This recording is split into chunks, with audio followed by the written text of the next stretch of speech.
Hello everybody, it's Max with Crypto Talk now. We're always talking about the adoption of cryptocurrency. But the key thing that we also point out is the utility, because utility gets us towards mass adoption.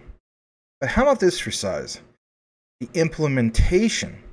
What if you have a particular crypto that has great utility, but you just simply need to have it implemented for us to get to just that adoption, mass adoption? Without further ado, let's go ahead and kick it into today's quant coverage. And I'm going to go ahead and full screen this because this is pretty much breaking news, to say the least. And we did bring this to you guys on the live show yesterday, which is basically a few hours ago, technically speaking. So it says, oh, look, universal basic income starting in the UK now in 2023. Ooh, how long ago was this posted? Not that long ago. So still think this is going to take 20 years? Still think there's much time left? Yeah, crazy. Now, when we get into this, you're going to hear about some things in which we covered here not that long ago.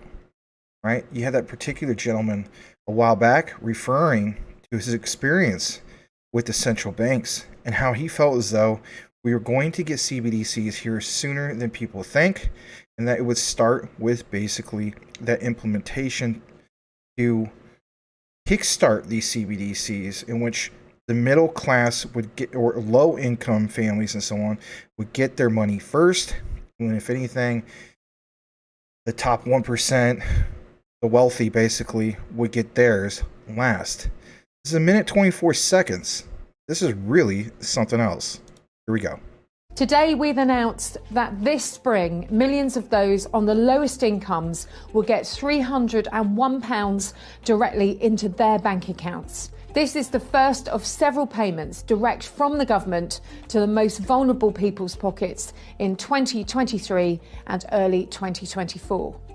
In addition, there will be two more payments for low-income families of around £300, meaning they will receive up to £900. On top of this, for many pensioners, there is an extra £300. And for millions of disabled people, an additional £150 payment.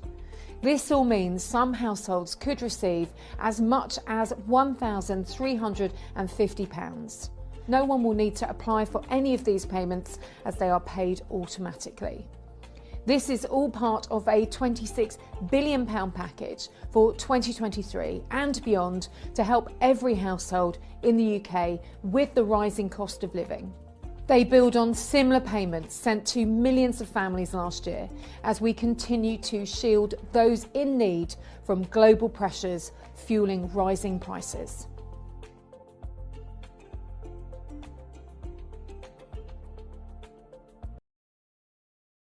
All right, so we have basically been covering this for a while here at CTN, right? And you can draw, of course, your own conclusion, but it's crazy to see how soon this is coming, especially since we were mentioning that in 2023, where we're at right now, that this was all going to be something that was going to get rolled out. And we also stated that it was going to start with the UK first. So what's the quant connection? Well, again, before we establish that, but check this out. This is another thing recently published. Yeah. Pretty fresh off the press for the most part. Wednesday, January 4th, 2023 at 4:24 p.m. Bank of England publishes list of questions asked by suitors for its CBDC wallet. Now, when I got into this, I said to myself, interesting. For instance, Bank of England has revealed the details of more than 70 questions asked by applicants keen to win the contract to create a wallet for its CBDC experiment. On top of that, total 20 companies submitted applications for the £200,000 5-month project, with almost all handing in a series of questions before Christmas. It goes further into it and so on. And of course, you can, watch or read the entire back and forth on those particular questions, right? But check this out for yourself. If you don't believe the Quant connection, let's scroll right down to it. Aha. One of its supporters, Gilbert Verdian, founder and CEO of Quant, my goodness, believes a well-designed CBDC could help provide a real-time view of risks and currency outflows to help implement specific and targeted measures to prevent financial contagions from spreading further in the event of a crisis. He states a digital pound enables consumers and businesses to automate complex and cumbersome processes and implement logic into money. On top of that, Gilbert also stated, it offers new efficiencies and faster workflows to better meet our needs as our living experiences basically become increasingly digital. He elaborates a little bit more. Many critics cite privacy and potentially overbearing government controls as barriers to implementation. And again, keyword here, implementation. They are missing that blockchain technology makes it possible to protect the privacy of individuals. And this is where you get the other side of like people out there basically stating that CBDCs or,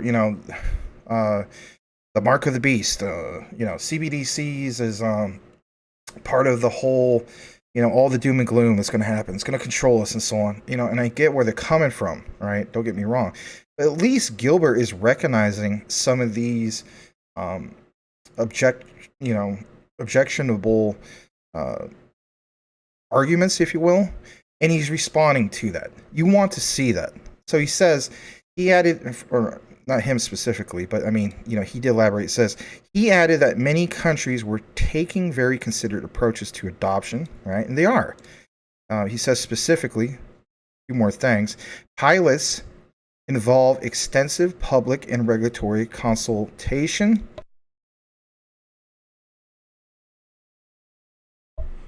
Excuse me, I had to clear my throat on that one.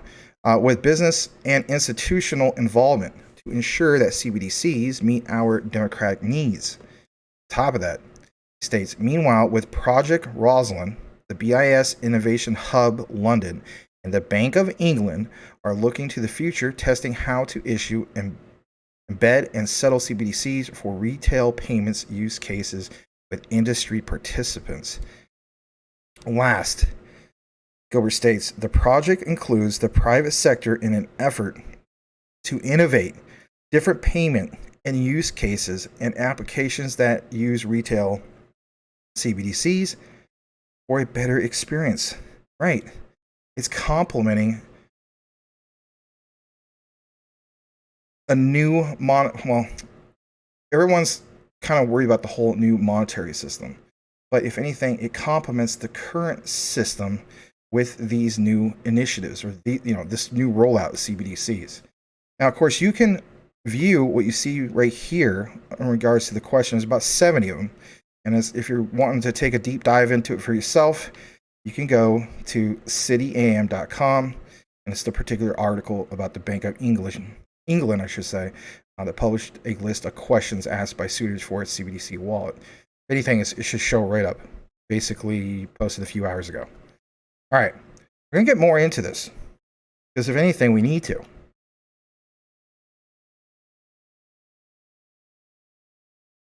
So there's more, okay? And this is nice because you're actually seeing Quant, or I should say right from the Quant network, at Quant_network, publish this, right? So this was posted, I believe, earlier today. It says, our own Gilbert Verdian spoke to John H. Adams, who happens to be an executive editor for payments at American Banker, about just that CBDCs. Now he states, in quote, a well-designed CBDC can help provide a real-time view of risk and currency outflows to help implement specific and targeted measures to prevent financial contagions from spreading. Now, of course, you could take even more of a deeper dive into that. But one thing I want to point out is, again, the key word here should be implementation. Because you already see that Quant has the utility. All right. So when I made that example before, and actually I'm going to take a moment to come back into frame because I do want to mention this for a little bit. So on our previous deep dive, if you've seen the thumbnail, it shows me basically diving into a swimming pool and trying to be creative. Might as well be honest about it. Shows a bowl in there and so on. I'm extremely bullish on Quant. And I give my reasons for that. And I realized that was a really, really long deep dive. Okay. But with that said, if you watch the entire thing or fast forward to the part where we have that clip about Mark Cuban addressing the utility of Ethereum and why Ethereum, for instance, went to all-time highs basically the same day as Bitcoin. Well, it's not just because, hey, they're the top two and they just do that. No, the key thing was utility, and it triggers gas fees, like he mentions. You want to mint NFTs, okay, you got to use Ethereum, pay for Ethereum gas fees. You want to do this particular thing, like, ERC20 token, you want to sell it, you want to buy it. Gas fees, gas fees, gas fees. We hate those gas fees. But again, that's the utility. And if anything, that was the beauty behind it. If you held ETH, right, good times and bad, if you will, it kicked in that particular utility. And it's just that, the utility. So there was already utility there. What was being implemented? What was being implemented was just that, the gas, because people were using that particular mechanism. Now, all I'm stating is this. When you see all this crazy supply and demand for the likes of Quant, and you see, for instance, these things being mentioned, Bank of England proposes this particular country proposes that. You hear Gilbert Verdian talking about, all these specific things and using that term implementation. That's basically where we're at right now when it comes to this. It's crazy to think how that will kick in itself. Remember, when you get crazy price levels and so on, it's usually when it comes to supply and demand. But it also entails, just like I mentioned, that implementation. So if implementation is going to happen here soon with, for instance, the likes of Quant, like we already made those particular connections and so on with these CBDCs, that's just, again, the tip of the iceberg. But for me personally, that tells me I'm going to be that much more bullish on the likes of Quant because I can see how it's tied into the financial sectors. And if anything, think about this for a moment. How much money is being transferred into these particular financial sectors? And on top of that, how about this for size? We're talking about the adoption of these particular quote unquote services and so on, but not people even realizing that it's tied into this particular crypto, name it, right? The hence Quant, and how the overledger basically works their particular operating system. So, when we come up with crazy market cap predictions and stuff like that, are we really that crazy to think of those particular things? I don't think so. Now we're going to jump back into this. And on top of that, we have some breaking Oracle news. Yeah, we covered it before. There's some updates in regards to just that. So I'm going to go ahead and full screen this back. And check this out. This is really, really something else. And that's basically this. Yes, shout out to Coach JV. The World Economic Forum dropped a massive hint for crypto. And if anything, for me, my key takeaway was when I reviewed this was the Quant connection. All right. It's about 3 minutes and then we'll come right back. The World Economic Forum just dropped the biggest hint I have ever seen for cryptocurrency. This one blew my mind. I couldn't believe it when I saw it. Now, I did the full breakdown. If you click the link in my bio on my YouTube channel showing the actual documents, but I'm going to show you a statement that the World Economic Forum put on their website on January 2nd, 2023. Now, I've been sharing with you guys for years, as you look this way, there's always another narrative going on this way. And I've said to you guys, do what the banks do, not what they say. And that cryptocurrency, blockchain, ODL is here to stay. Distributed ledger technology is here to stay. Web3 is here to stay. They tell you cryptocurrency is a fraud. You have to learn the distinction between their view of crypto and blockchain. They pretend that cryptocurrency is not blockchain. They're talking about things like Dogecoin, Shiba, things that take us outside the monetary system. I'm not saying there's anything wrong with those ones, but I'm just sharing with you guys what they're working to do. They're working to scare the public out of cryptocurrency. But let me show you what the World Economic Forum put on their site on January 2nd, 2023, stating exactly what I've been saying. I could not believe it when I read this. It says right here, okay, we are moving forward in cryptocurrencies. It continues unbated. Watch what the big banks and mature financial services firms do, not what they say. This is the World Economic Forum. The wealthiest people in the world get together in Davos every year, and this is what the World Economic Forum is saying. Well, let me show you what is actually happening with the banks. JP Morgan has their own cryptocurrency, Onyx, for digital assets. Wells Fargo is working with R3. Here's Wells Fargo presenting on R3's website. This is a Bank of America document. Just take a look. Take a look. Take a look. Web3, digital assets, crypto cards, blockchain.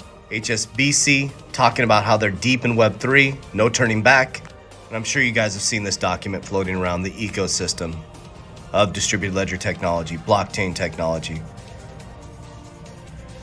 Just like the dot-com boom, the pump and dump era is over. We are now going to see regulation coming in. You're going to see a normalization of the market. You will see probably a big blow off top going into 2025 after the Bitcoin halving because of institutions finally coming in during regulation. And then eventually it will normalize like the rest of the markets. So I do believe this is the greatest time in human history to be an intelligent investor and buy intrinsic value investments at a very, very bargain price. So I love you guys. Hope this information reaches you well. Warriors! All right, so again, thanks to Coach JV for sharing these particular things. I loved how he zoomed in and you saw Quant right in the middle of all of that. That's what we're talking about here. That's why I get so excited about sharing, for instance, the likes of Quant with all of you guys out there, because it's worth sharing. Why wouldn't you want to get excited about the largest wealth transfer in history? How about this for size? Later on down the road, maybe 100 years from now, if the world's still around, maybe your families build a statue for you because you're the one that was the hero of their family that created that unbelievable generational wealth. That's what I'm talking about. All right, let's go a little bit more into this. Now, shout out to this particular person, Lord Quantonian Shektoria Longhold. Wow, that's impressive. You could follow this person at Big Bang Bags with a Z, 30K. I'm actually going to go ahead and follow him. He's got a pretty decent following. He is a comrade of the Quant, an ambassador to the Shumf. Loves Quant. Looks like even Quant Papa follows him. So, hey, that's good enough for me. All right, so he states, tell me you aren't holding Quant. Yeah, well, I hope you're holding it. He says, the team that's been working on blockchain interoperability via API gateways since 2018. I love this statement. Interoperability is the holy grail, like the holy grail of crypto, if you will. All right, so check this out. This is actually straight from Swift, and we, of course, drew that whole Swift connection. But it states, we see inclusive, that I can't even pronounce that right now. And interoperability as central pillars of the financial ecosystem, and our innovation is a major step towards unlocking the future, or I should say, unlocking the potential of the digital future. Excuse me. Sometimes, when you read all day, I read a lot. I'll be honest, I really read a lot, and a lot of times it's just like it just don't want to come out right. So I do apologize for that. But yeah, let's go to the next page. And check this out right here. So again, straight from Swift, it says using CBDCs for cross-border payments. It says interoperability is a central pillar to Swift strategy. Again, you could draw that Quant connection, and we already did. If you haven't seen those particular videos, you need to see them. Especially the one that specifically mentions Swift. It shows me in the thumbnail. I have Swift in the background. But anyway, experiments and, for instance, Capgemini, which basically achieves successful transactions between different CBDC networks, as well as with fiat. I always mispronounce that. Tomato. Anyway, to CBDC flows between the networks and real-time gross settlement systems.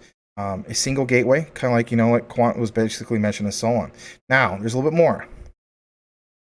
So it says unlocking the potential of tokenized assets, right? You've heard, for instance, how Quant helps a lot of different blockchains with the tokenization of just about anything and everything, right?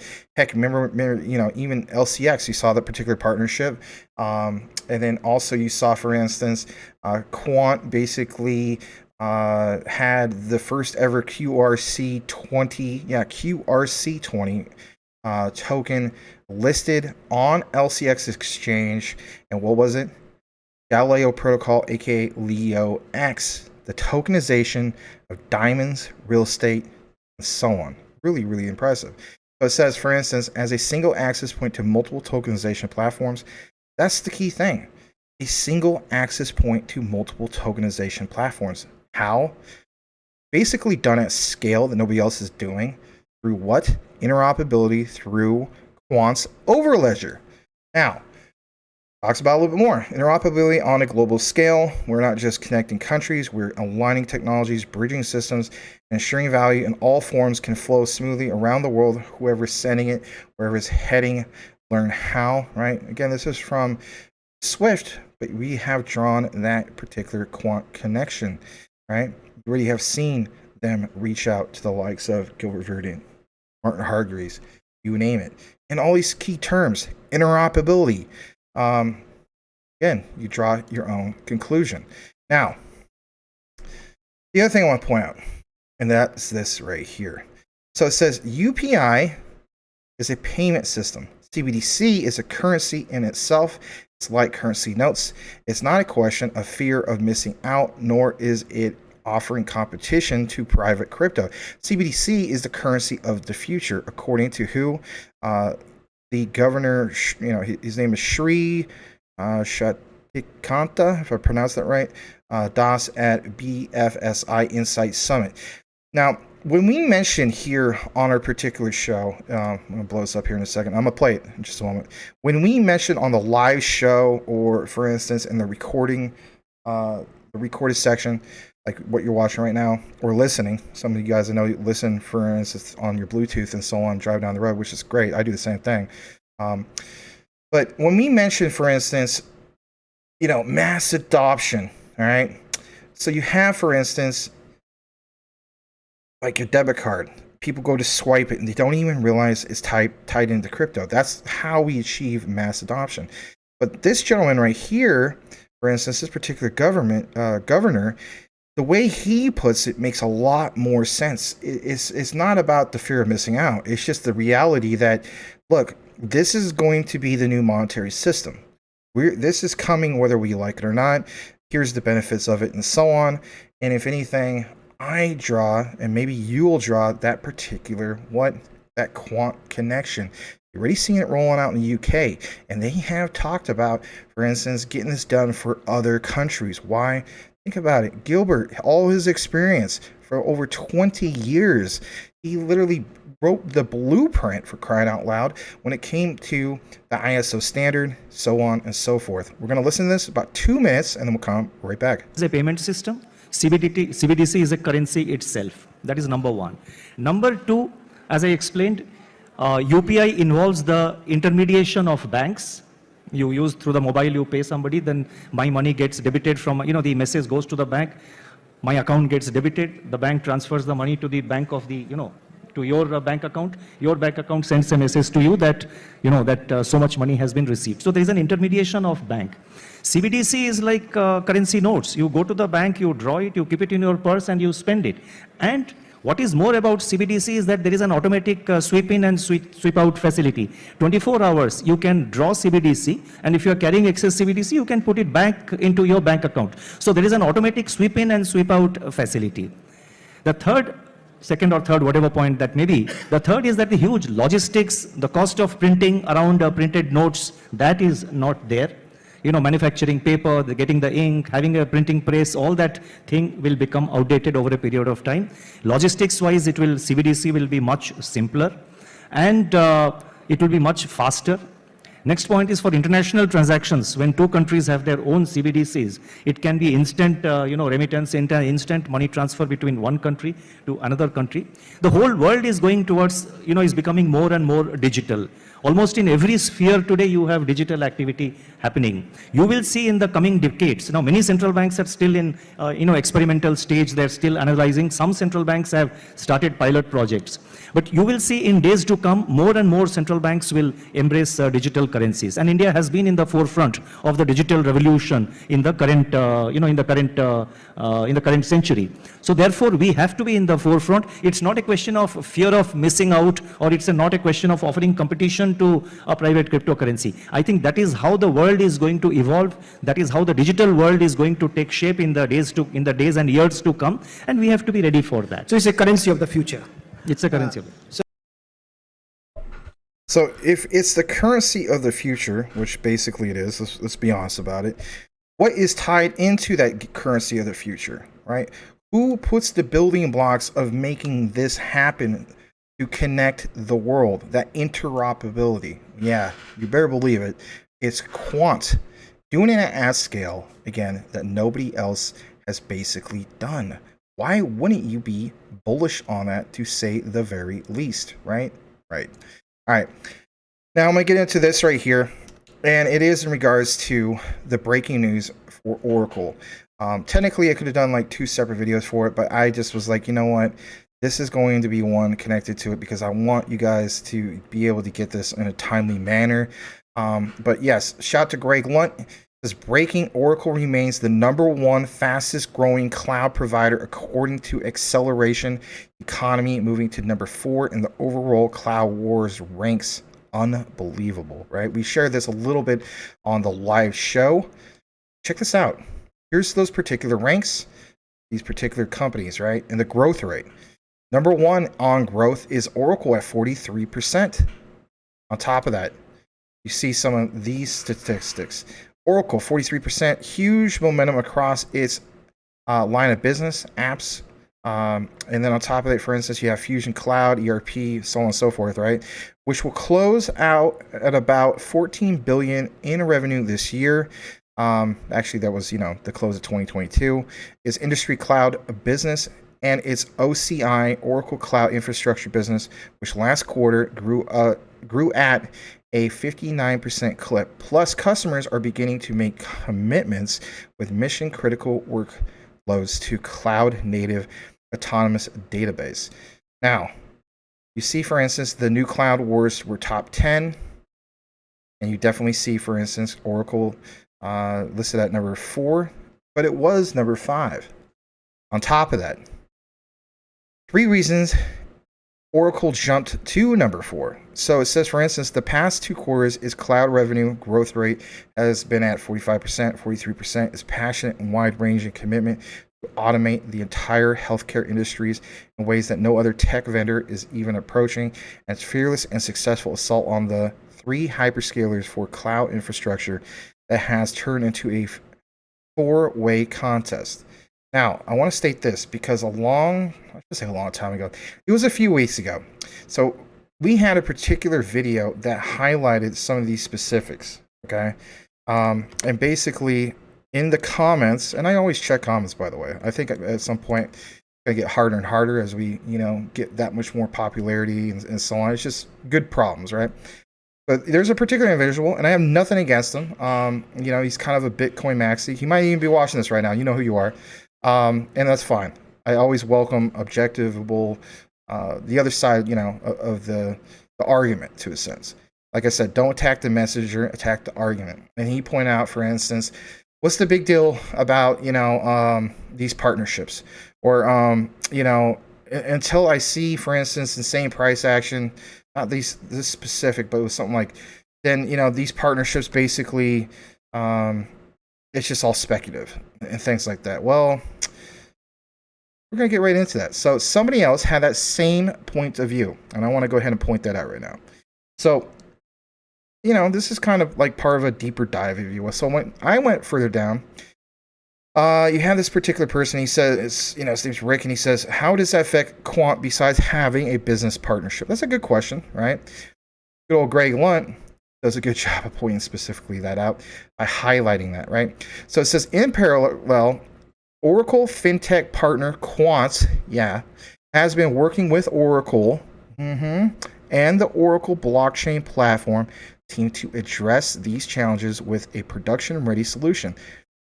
The partnership has resulted in Oracle certifying Overledger for interoperability with Oracle blockchain platform for customers looking for production-ready infrastructure to support cross-ledger interoperability between Oracle blockchain platform and other ledger technologies.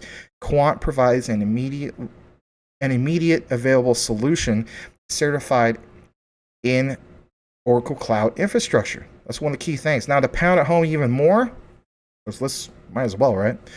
Quant is now working in a highly collaborative manner with Oracle to roll out solutions on the Oracle blockchain platform for a variety of sectors. A key sector that we are engaged is basically just that, the financial services. That's one of the key things I highlight here for you guys, because if anything, when in doubt, zoom out. And on top of that, follow the money, right? We're always following like whale activity and stuff like that. I thought that was really, really cool. So there was that. And then on top of that, let me see if there's also a little bit more. I have this thing all zoomed in. You're always going to have, for instance, some people are like vague, but I guess it's just, they just don't see it. And that's okay. There's always going to be some people who see it. But guess what? There was people who didn't even see what Bitcoin back in 2010 and then 2013, and then that big jump from 2013 to going from $100 to, what was it, like 10,000 plus, if I'm not mistaken. It's just the way it is. You can't convince people who just don't want to be convinced. It's just reality. It doesn't matter if it's blockchain technology. It doesn't matter what it is, right? There's always going to be the skeptics, and that's fine. That's why there's basically those who create wealth and those who get left behind. All right. I already pointed out some of this. I apologize about that. For instance, I usually try to have my outlines just absolutely perfect for you guys, but that was just a minor thing. In closing, before we wrap things up, states right here, and shout out to this person who tweeted it at BlackchainW. It says, Quant out here with a 99.1% buy rating on what? On Coinbase. Do you not feel bullish? Who's the 0.9% though? I don't know. Maybe some of the skeptics. Anyway, currently at a market cap of 1.4 billion, give or take, right? Volume 41.9 million, which is about roughly 112% increase. Look at that wonderful circulating supply. 83% of that total supply. Trading activity. Listen to this, guys. 99.1% buy. 0.9% sell. I remember when I was excited when I saw Shiba Inu at 80%, right? Shiba Inu technically isn't considered a blue chip. It's still considered what? Like a meme token and so on. And I'm still a big fan of SHIB. I hold over 1 billion SHIB, right?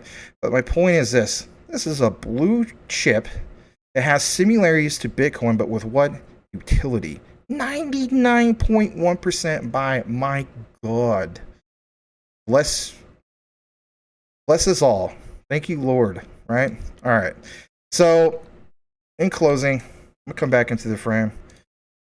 I cannot stop talking about Quant. I'm going to be honest. I can't.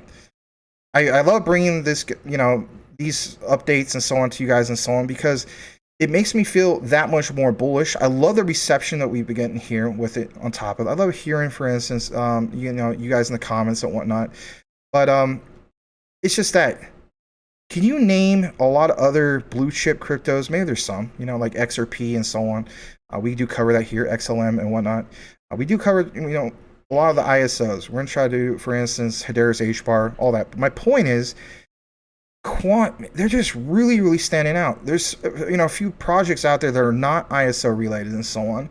And, they're decent, don't get me wrong. But as far as some of these particular updates and so on, I just think Quant is knocking it out of the park. In closing, I know I said it a few times in closing, but in reality, this time in closing, the key takeaway here is that implementation. You know that Quant has that utility when it comes to Overledger. There's no doubt about it. Now we're starting to see things get implemented. Remember what Mark Cuban mentioned, the whole thing with utility. I'm really looking forward to it. I think 2023 is going to be an amazing year for some of these ISOs, especially when it comes to Quant. Scarcity, low circulating supply. On top of that, in the future, deflationary. It's going to make it that much more scarce. On top of that, all the utility it has, 100 plus blockchains to be interoperable, doing things at scale that nobody else is doing. Even if they scratch the surface of just 1% of Web3, we know basically that'd be a market cap of over $875 billion, to say the least. I think actually I'm off on that. I think it's 1.4 trillion on our last particular screenshot. Some people who don't understand Quant can't fathom that. They're like, we only seen that with Bitcoin. But you know what? I truly believe that by maybe 2030 or past that, I don't think more than a decade, you will see the first $1 million coin in blockchain / crypto history, and that's going to be Quant. So thanks for watching today's video. Like, comment, and subscribe if you haven't done so already. And y'all have a blessed day, everybody. We'll see you on the next one.